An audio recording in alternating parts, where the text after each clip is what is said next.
All right. Well, thank you all so much for joining us for the history of distilled spirits in and around Boston. It is July 5th, 7 o'clock here in Tewksbury. And author Zachary Lamothe is here to discuss his brand new book, Distilled in Boston, A History and Guide with Cocktail Recipes.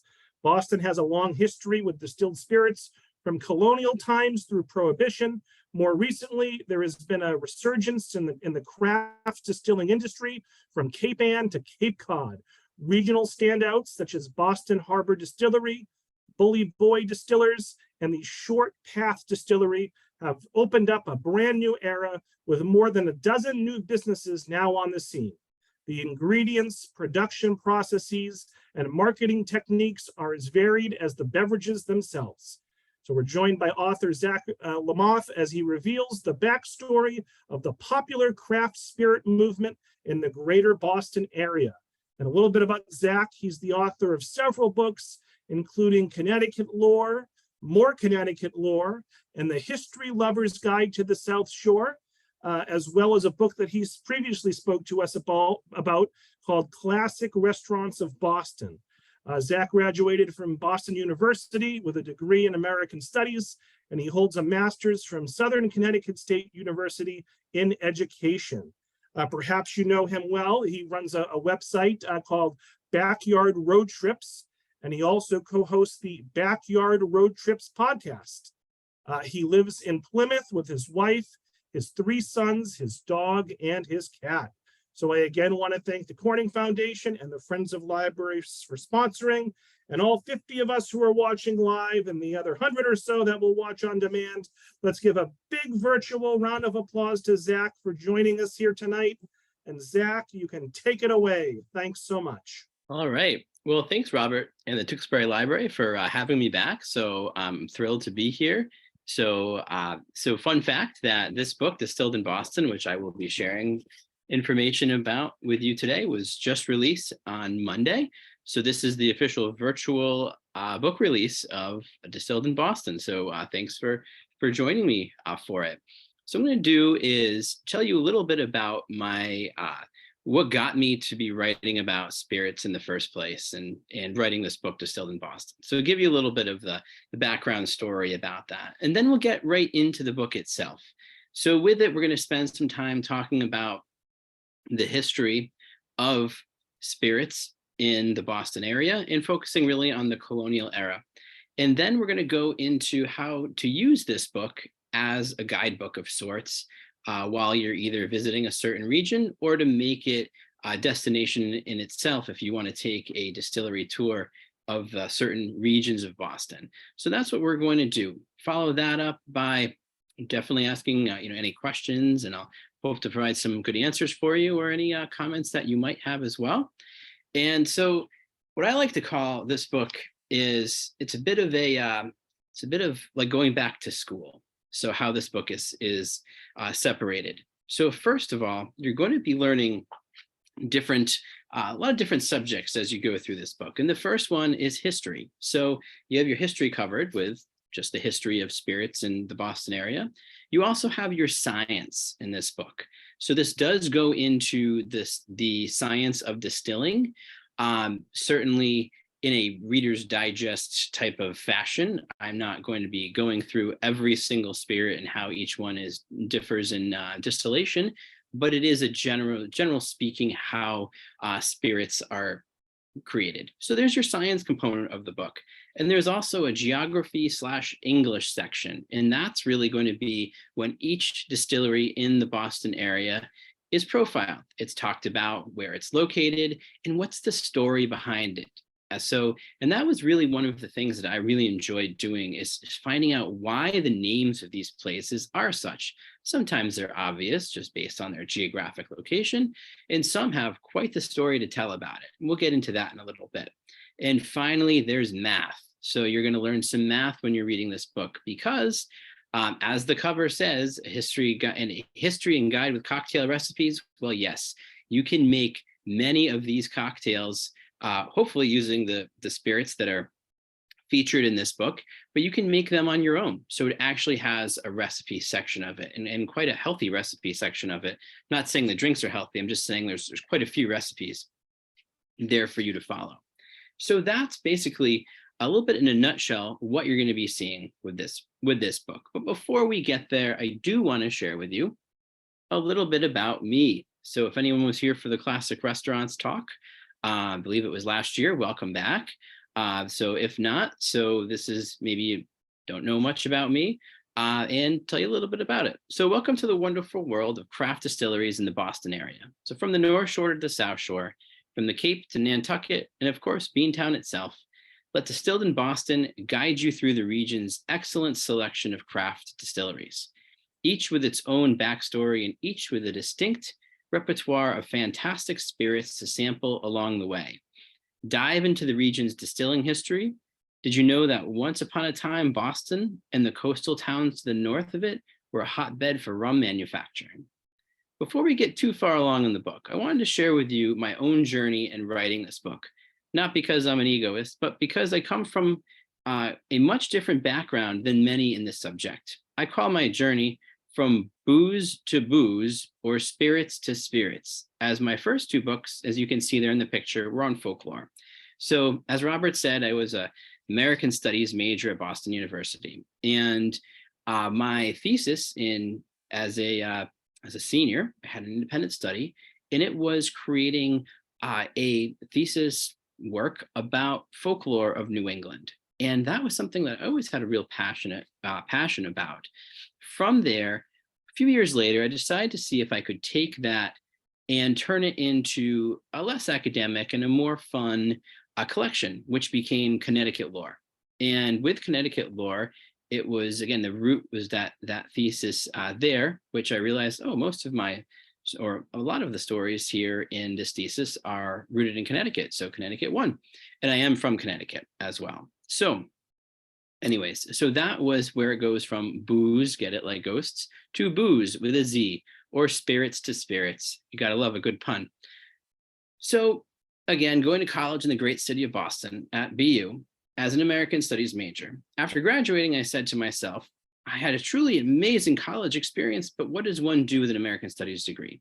And although I did go into education as a profession, furthering this was becoming a writer, but coming at whatever I write under two lenses, one through the love of research and learning, and the other through a travel lens. So all of the work kind of has this, and I call it, along with my website, Meaningful Travel on the Local Level. So as I said before, the first book was called Connecticut Lore and stemmed from this thesis. Then it was followed by more Connecticut Lore 3 years later. And after crisscrossing the Nutmeg State, it dawned on me that I actually live in Massachusetts. Taking a more historical approach, A History Lover's Guide to the South Shore was released in 2020. And here's a little picture of that one. So funny story and this gets to why I started writing about spirits, the drink spirits in the first place. So funny story that the History Lover's Guide is divided into chapters about each town in the region. It highlights historical places and provides a historical overview of each town. As part of it, I decided to add a restaurant recommendation to each chapter. My editor approached me after I turned in the final manuscript and said that I had to take all of this out. All the restaurants were simply not related to history. So although I was disappointed, I understood the point. But because of my restaurant reviews, as well as others that I'd written about in various publications, I was asked to take on the Classic Restaurants of Boston project, which was released in 2021. This led to Distilled in Boston. The project was already in the works between my editor, Mike Kinsella, and Rhonda Kalman, who is the owner of Boston Harbor Distillery, but an author needed to be found. I thought it could be fascinating, and I agreed to it. So through this title and all of my others, the research, learning, and understanding is such an outstanding element to it. The other, though, is the travel aspect. In 2018, I launched a website and later podcast called Backyard Road Trips, which focuses, as do my books, like this idea of meaningful travel on the local level. Realizing as I have, especially after becoming a father, that local adventures can just be exhilarating as those that are far away. Focusing on museums, nature walks, restaurants, breweries, and family-friendly attractions, the website has grown to also include this podcast hosted by myself and my longtime friend and fellow traveler, Jim Wheeler. So Now on to Distilled in Boston. So in one of the places so each of the distilleries that I focus on in the book are in the Boston area, hence the name. But there are a few peripheral figures or places that I also included.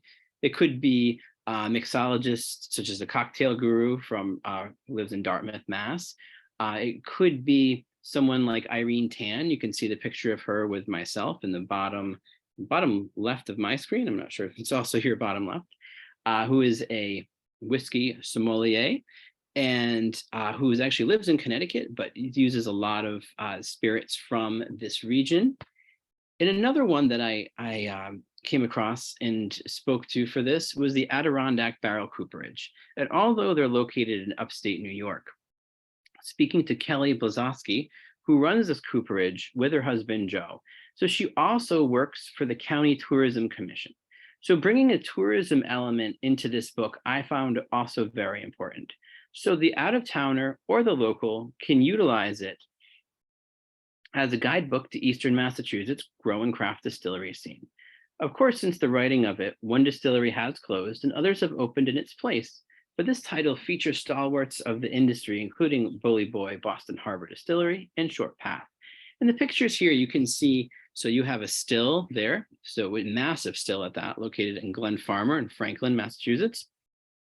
You have the cover of the book, again, myself and Irene Tan, the barrel being charred at the Adirondack Barrel Cooperage in upstate New York. And finally, the last of the craft. So once it's all distilled, you can make a wonderful cocktail with it, as such as the Grand 10 picture there. So we're going to dive into the history a bit. So the history of distilling in Massachusetts, and mostly rooted in the Boston area. So this is not a full history, so you can read the whole book for that, but this will give you a snapshot of what it was like and how we got where we are today. So before we dive into the current era, it's important to reflect on the history of distilling in the Boston area. From the colonial era to the present, through much of the latter half of the 20th century, the region was not a hotbed for spirits, but historically, alcohol, namely rum, was an integral part of the economy of the Boston area.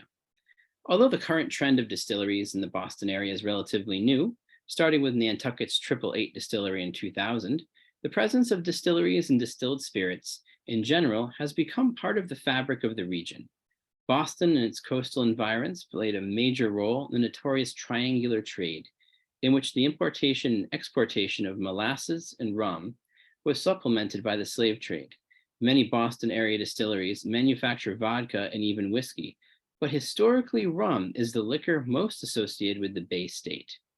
The roots of rum harken back to the 1600s, when it was invented in the West Indies. A few decades later, rum manufactured thrived in Boston, and the city boasted numerous distilleries. Even prior to 1690, rum had become associated with the city. North of Boston, distilleries such as Caldwell's in Newburyport and Lawrence Distilling in Medford were some of the most well-known in the region. Many of the rum distilleries were located on the shore, where the same proprietors were ship owners as well.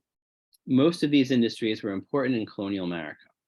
A perfect example of this was the Cabots, who owned their namesake wharf in Beverly and distilled rum on site, eventually selling the distillery and wharf to try their hand successfully in privateering. Today, this legacy lives on in Andrew Cabot's privateer rum in Ipswich. And that's why you can see in the pictures here, you can see a cocktail made with privateer reserve rum, which plays on history here.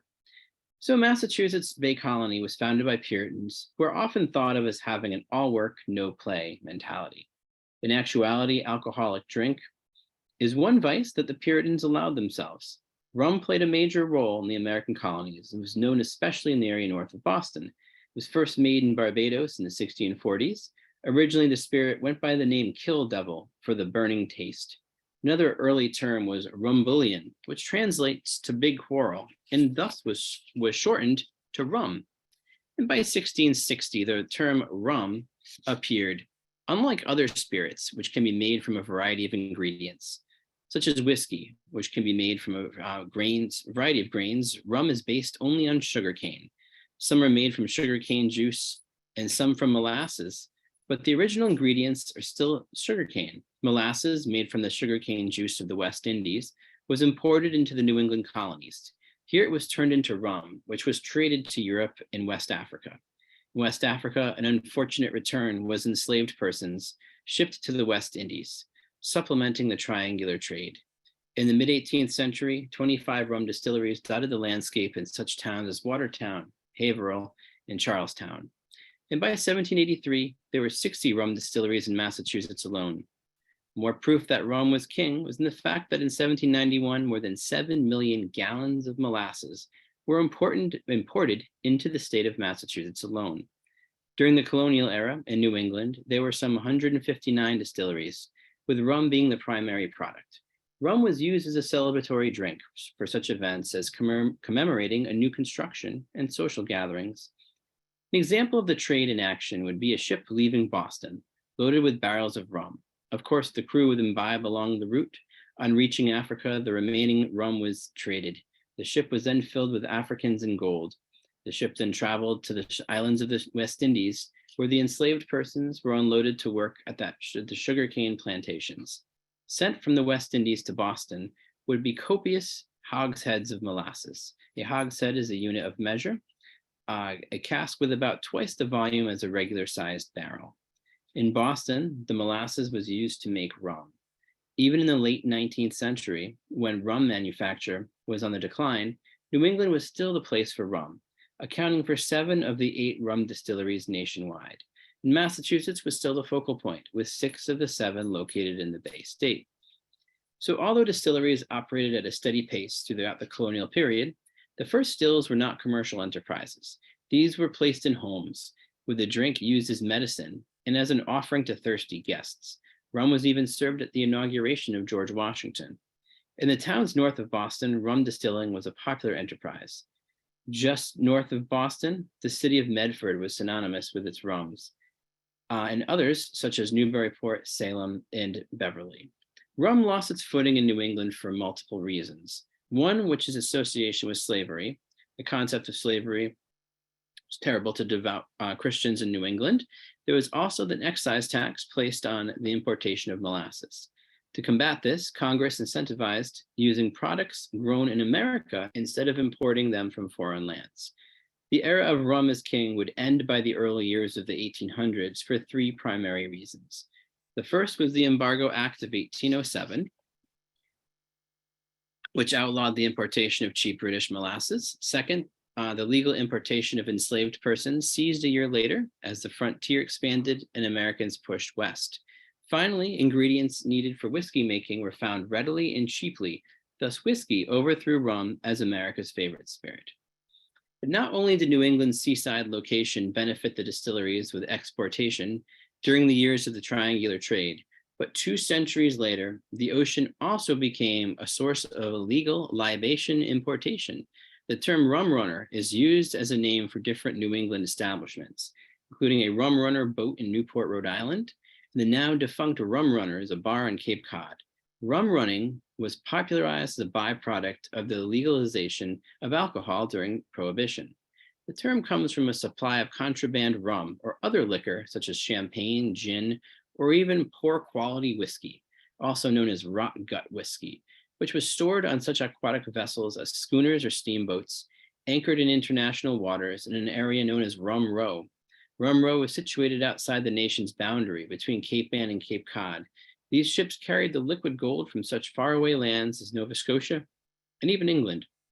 They would dock offshore under the black of night. Smaller boats would meet them for their share of the illegal substances. Another way the ocean-faring New Englanders could subvert the Prohibition decree was through lobstermen, who would fill their traps with bottles. Although New England's distillery heyday was during the 1700s, the spirit of the region has always been strong, even as far as rum running during the time of Prohibition.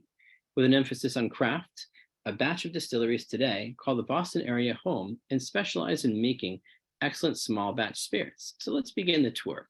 And here with the pictures, we have one on the older cartoon is from Deacon Giles Distillery. And I'll wait to tell you a little bit about that during our tour of that distillery. And also you can see Liberty Tree Rum, another historical association. And then of course we have the spirits aging in barrels there at Shattermark in Charlestown. So the spirit of craftsmanship is really something that stands out in the spirit making process, really from grain to glass. So not only are these distilleries handcrafting spirits of all kind, and many that are barrel aging them, which means they're not ready for consumption for a long period of time, but also the folks at these distilleries are having a hand in designing them themselves. Also behind the scenes operations such as bottling by hand, putting stickers on the label, and of course, crafting these delicious cocktails. So if you see the top picture there, so of the man that's putting labels on the rum, that's Andrew McCabe from Astra Luna Brands. Astra Luna Brands consists of Cape Cod and Islands distillers and Liberty Tree, as well as a different series of canned cocktails. And not only is he owner and head distiller, you can find him bottling his own product and putting labels on his own product. So these people in these distilleries really are learning every aspect of it. So stories from Chattermark, which is a newer distillery under the Tobin Bridge in Charlestown. They told me how they had to refurbish the whole entire space basically by hand. So it's incredible what these folks are actually doing in their craftsmanship. And I can hardly make myself some Kraft macaroni and cheese, but that's another story altogether. So we're going to let Distilled in Boston be your guidebook. So the greater Boston area is broken up into manageable chunks for your distillery tour. Head up north for Deacon Giles and Privateer, go west for Neshoba Valley, south for Dirty Water, Glen Farmer, and Working Man. Combine this with an already planned vacation stop, as stop by 888 when you're in Nantucket. The Cape not only has South Hollow Spirits, which is easy to spend a day at along with its Truro vineyard, but also has the tasting room of Cape and Island Distillers, which is part of the Astra Luna Brands. In Boston, Bully Boy, Grand 10, Boston Harbor Distillery, Chattermark, and Short Path are either within the city's confines or just outside it.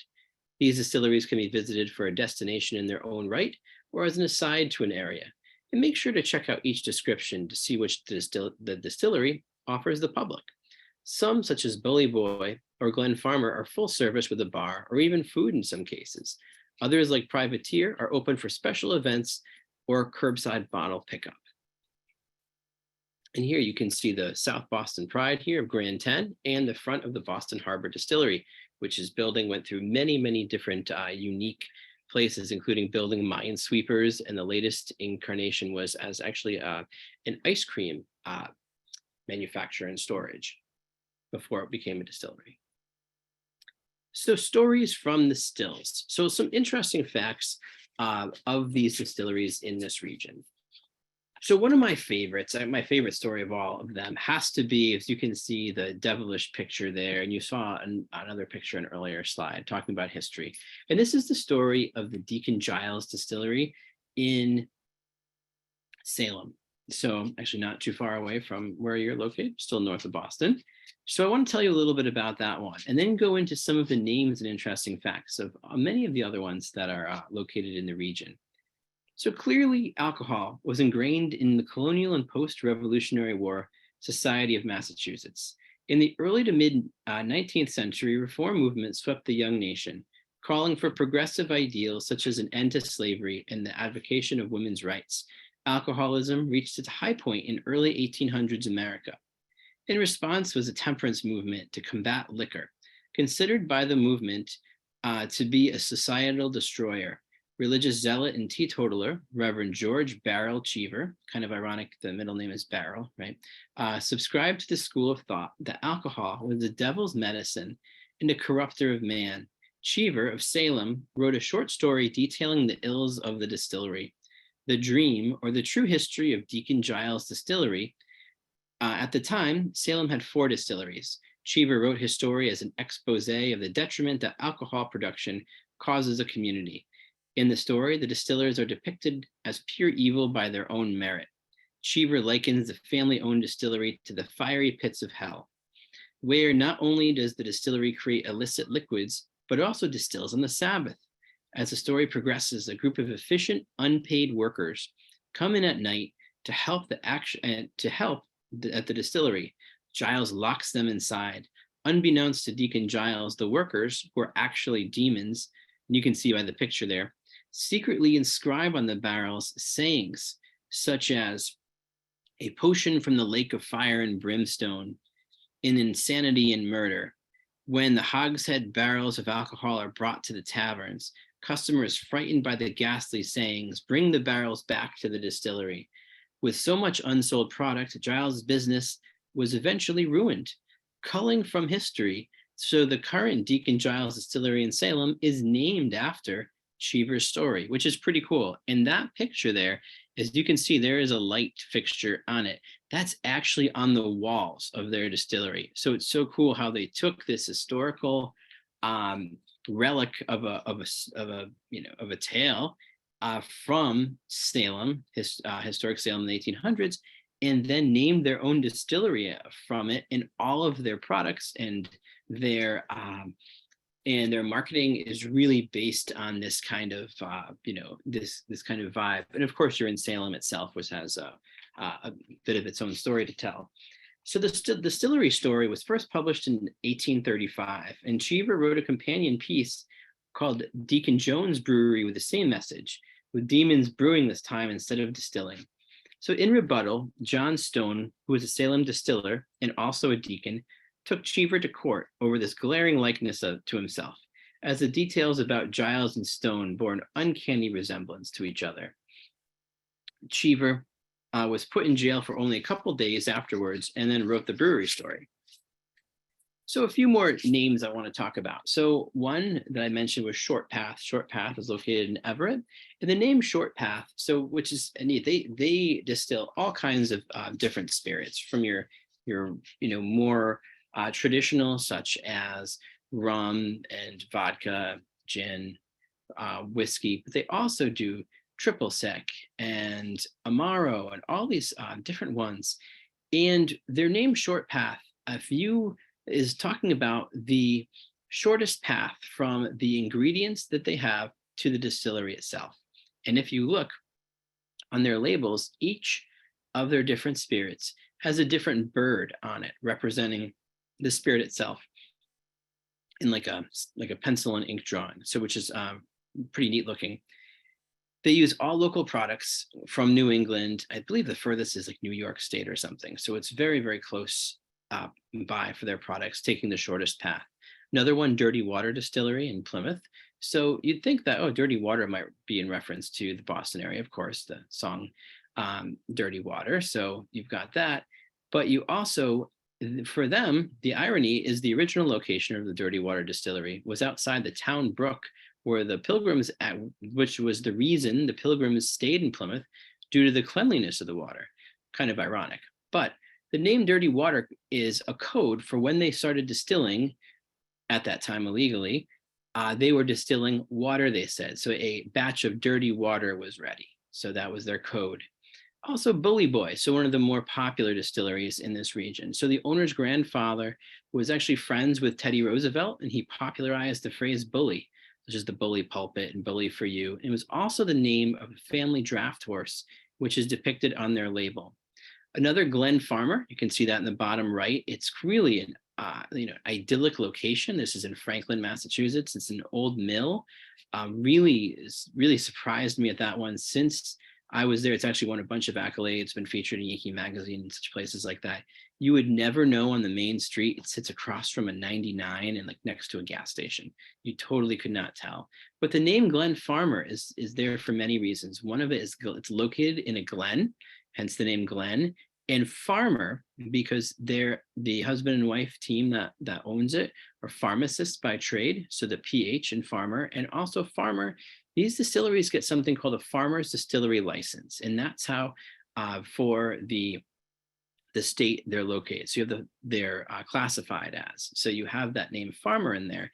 And a fun fact, originally their logo had the R with a little X. It's kind of like a prescription, as furthering this pharmacy aspect of their name. But that really wasn't approved too much by the government. Didn't like that, since that could be construed as it would be medicinal. Hey, what, alcohol is not medicinal? But, so Liberty Tree, another one, evokes Boston's roots. And you have some of the regionality, Cape and the Islands, Boston Harbor Distillery, Neshoba Valley, talk about the region where they're located.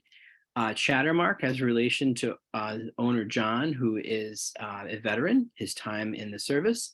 And why there's a picture of the Tobin Bridge is because that distillery is literally located right underneath the Tobin Bridge. If you're going north on Route 1 there on the Tobin, and you look down and you see a bunch of new cars just on, looks like, kind of an area that should be written about in a Dennis Lehane novel. This is actually the furthest point in Charlestown, and it's not where the cars are, but it's close to there. It's where Chattermark is located, directly underneath the Tobin Bridge. The first time I went there, I have my GPS in, and I'm like, am I going to the right place? This is a little strange, but what a cool spot it is too. And then going into privateer. So privateer plays on the profession of owner Andrew Cabot's ancestors, who owned a distillery and then switched to privateering during the time of the Revolution.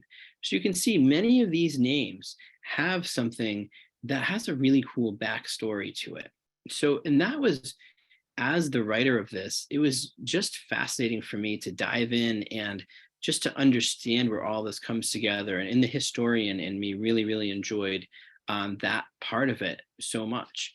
And from that, we're on the distillery trail. And as I'm saying, one of the most rewarding aspects of writing is learning about the topic I'm investigating. So taking a subject, whether it be booze or booze, right, going back to that reference to folklore, it's digging into the research that really brings me joy. The title was by far one of, if not the most fun I've had in writing a book. First of all, my prior expertise in this area was more about enjoying a tasty cocktail rather than understanding the science behind distilling. Not only did I walk away having learned much more about how to make alcohol than I ever guessed I would, but I was able to meet some truly fantastic people along the way and got to tell their stories and the stories of their businesses.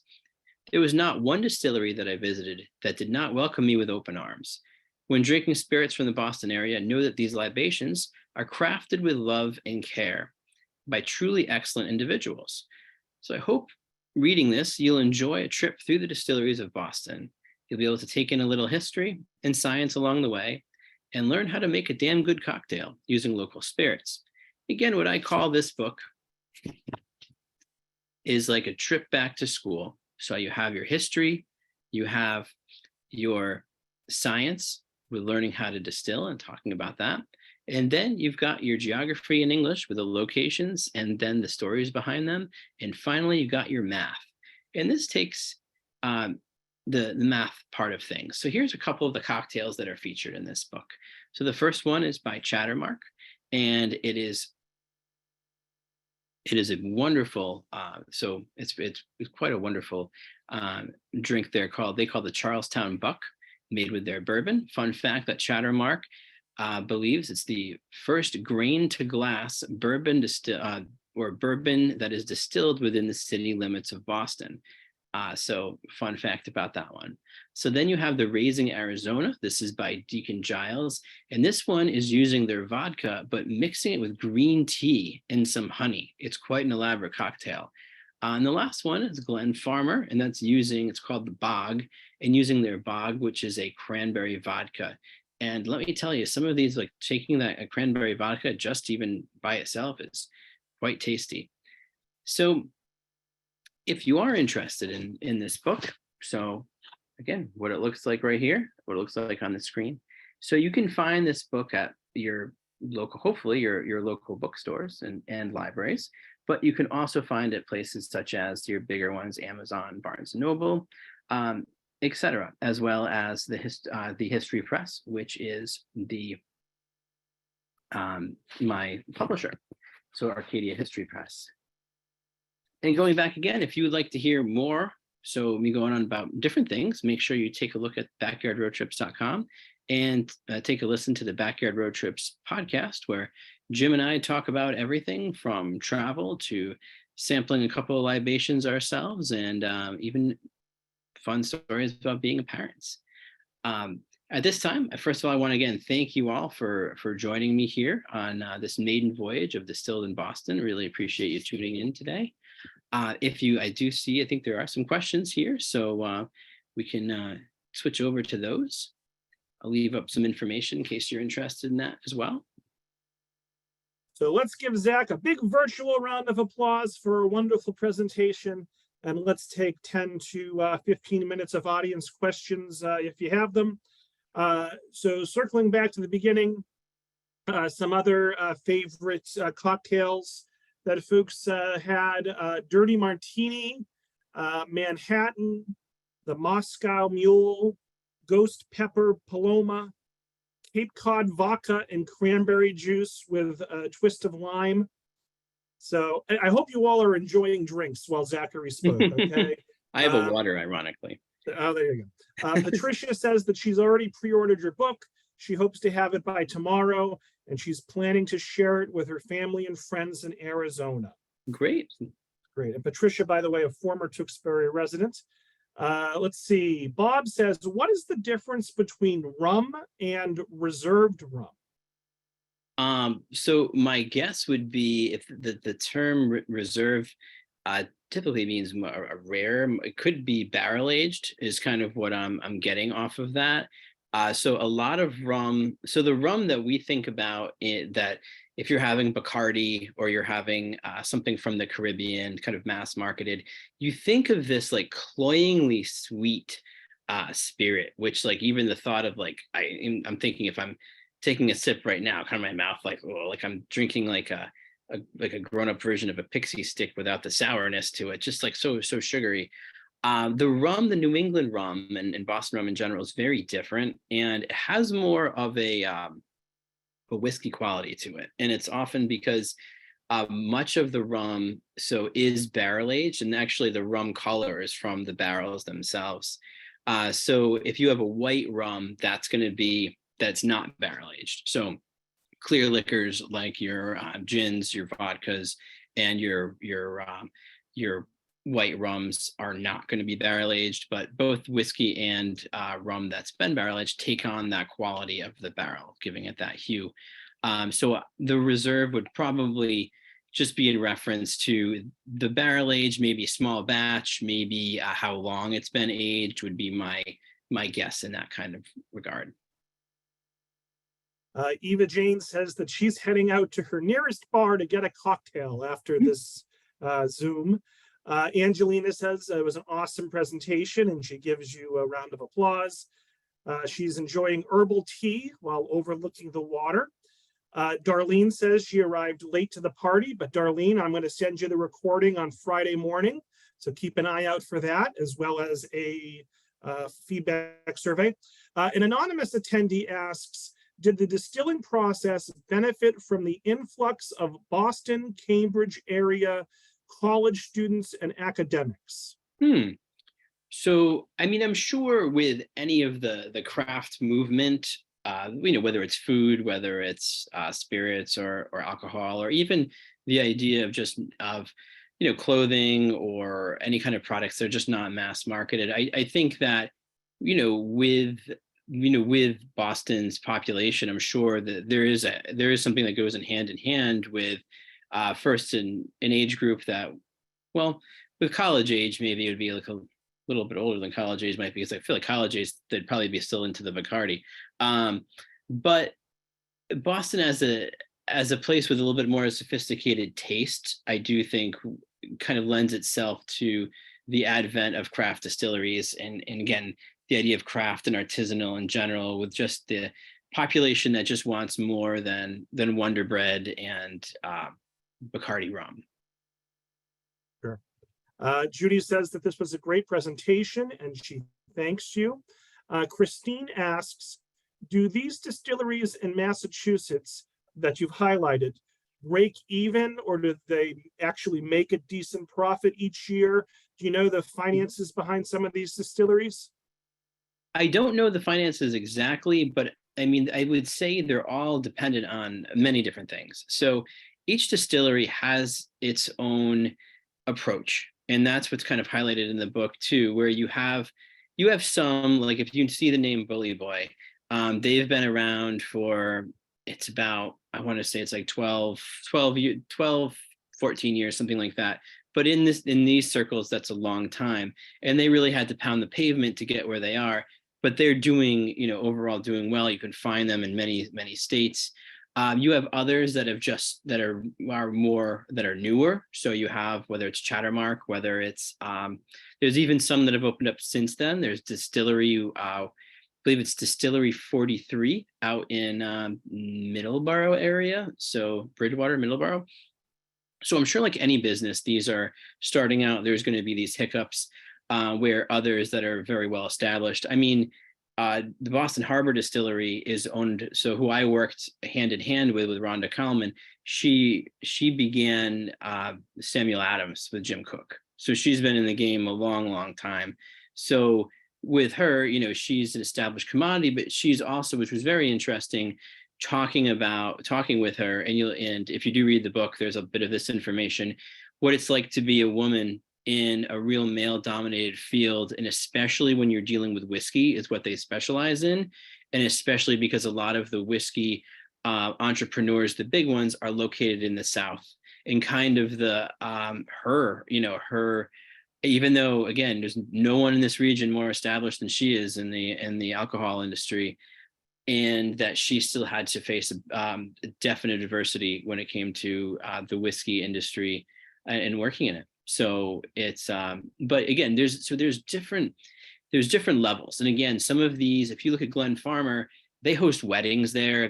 That's the one with the factory. They went all in. They went in. There's a restaurant, so it's a big deal there. And they're new, but they definitely went for a certain approach. You might have another one like Working Man, which is in Attleboro, or maybe North Attleboro, one of the two.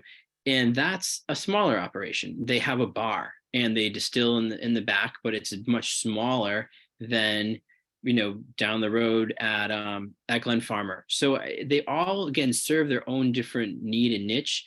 Then you have Privateer, which is very, very well established, especially through rum clubs that got very popular during COVID. And their rum, they basically primarily distill rum. They do a gin too, but they really focus on rum, which is a harder harder spirit, because rum is, is not having a moment like whiskey is, or is not, as versatile in a lot of ways to most people as vodka or something. So rum is kind of a unique spirit in that kind of way. And I think there's so much kind of maybe animosity towards rum due to those, like, rum and cokes or whatever, with the super cloyingly sweet Caribbean rum. But anyway, so Privateer has done it where they are no longer open to the public, and you can pick up, or there's events there, but they also are in stores very, very frequently. And they have some very exquisite rums that are, very aged for years and years. And again, have like I would say more of a whiskey characteristics to it while you're drinking it than a traditional, what you might think of as a rum. Paul says, I recall old Mr. Boston from my youth. Mm-hmm. They had a recipe book plus other libations. Whatever happened to them? So do you know anything about old Mr. Boston? Absolutely. So the cool thing is, one of the people, I was talking about the peripheral people that I tried to include in this book, and one, so is Jonathan Pogash, who is the cocktail guru who wrote the latest edition of the Old Mr. Boston Guide. And he is, again, he lives in the South Coast area, but originally from the New York, New Jersey area. And his father was in the industry, and he took on this Mr. Boston project. So Mr. Boston Guide was going back to, earlier in the 20th century, and it was a bartender's handy guide. It was like a little pocket-sized guide that bartenders had in their back pocket, and it was kind of a Bible of sorts of cocktails. The Mr. Boston, which became just then Boston Distillery, was in Roxbury, I believe, and eventually closed. It was bought by Sazerac. So Sazerac is has the huge company that owns, like, whatever it is, 10 Bananas, or among other ones that they own there of things you can find easily in your store. It might be like McGillicuddy's and stuff like that. And they still operate the Mr. Boston brand, but I believe the closest distillery that they have is in Maine. They have distilleries all around the country, but I believe it's Maine is the closest. But nothing. They still have the Boston brand. The Mr. Boston Guide, the latest edition was made in 2012, but since Sazerac took it on, it's now you can get it as an app. And you can also go on to Mr. Boston Drinks, I think is the website. And it's super handy where it has literally like, you type in anything. And what's really cool about it is you can actually, there's an option that you can do a drop down. You want to see Mr. Boston Guide from 1930. It will literally be the guide from 1930. You can call up 1988. I'm just making these dates up, but it's as far back as around then, all the way up to the 2012 version or whatnot. So you can see how these kind of cocktails have progressed over the years. So it's around in some capacity, but certainly not what it once was. But it was cool interviewing Jonathan about this and his take on that. Zachary, I don't know if this is a fair question. This is like asking you which of your 3 children is your favorite. Charlie, do you have a favorite distillery? I mean, it's so to be honest with you, so what I liked about this project, I kept on talking about how much I learned. My knowledge of distilling was zero. So I was completely a novice in this. And that's why I liked writing about it. And I liked learning about it because my idea is to convey the processes that are happening into a way that the regular person can understand.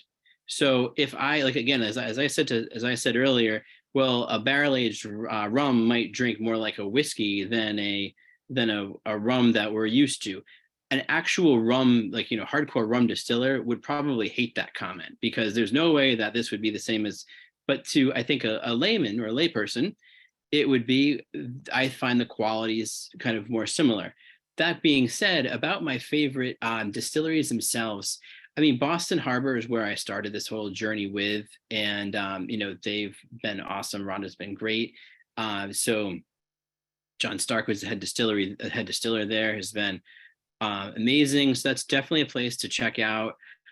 So Short Path, as I mentioned, they have such a variety of different spirits.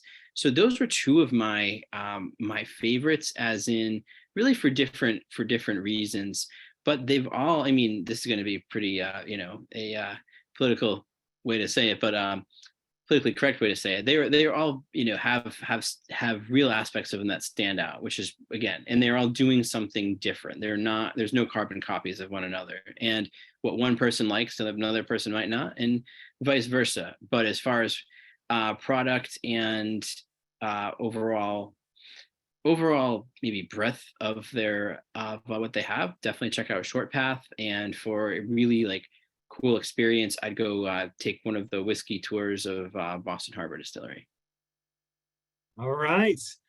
So Zachary, let's give Zachary a big virtual round of applause once more. Great job with the Q&A. I think we've exhausted all questions and comments. If I missed anyone, I apologize. I think we got them all. Zachary's contact information can be found on his website. His website address is right there. Buy his book, check out his podcast, visit his website. He's got a lot of good stuff and good projects going on. The book was literally released either yesterday or Monday. It's literally Monday, off the yep. press. Yeah. So definitely check that out. So Zachary, any last words before we wrap it up? Right. Again, I want to thank all of you for coming out, and Robert, thank you and the Tewksbury Library for having me. So it's really a pleasure doing this, and again, it's been a fun maiden voyage here, Distilled in Boston, which I hope we'll be talking about for the next while around the area. If you see me at a live event, come and make sure to say hi.